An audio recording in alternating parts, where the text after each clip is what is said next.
style.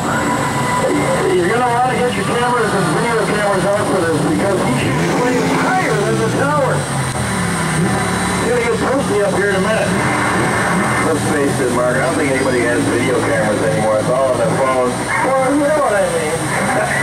All right, Twin Stuff still out there entertaining the fans. While Monitor gets his act together, just getting the truck ready to go. I got a funny feeling they're going to hear and see that and say, all right, we went upstage. We'll be back out later. All right, well, yeah, he's lighting it up already behind us. So here he comes.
Check it out, he goes 757, 204 miles an hour in the most unaerodynamic vehicle you will see with a jet engine strapped to it.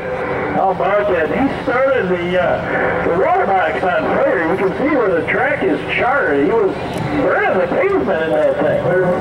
Absolutely. While that was going on, it looks like the boys from Twin Stuff were giving some love to the fans, throwing some goodies out there. How about that? Make some more noise for Twin Stunts. Give it high fives as he rides by the young kids. Inspiring future riders.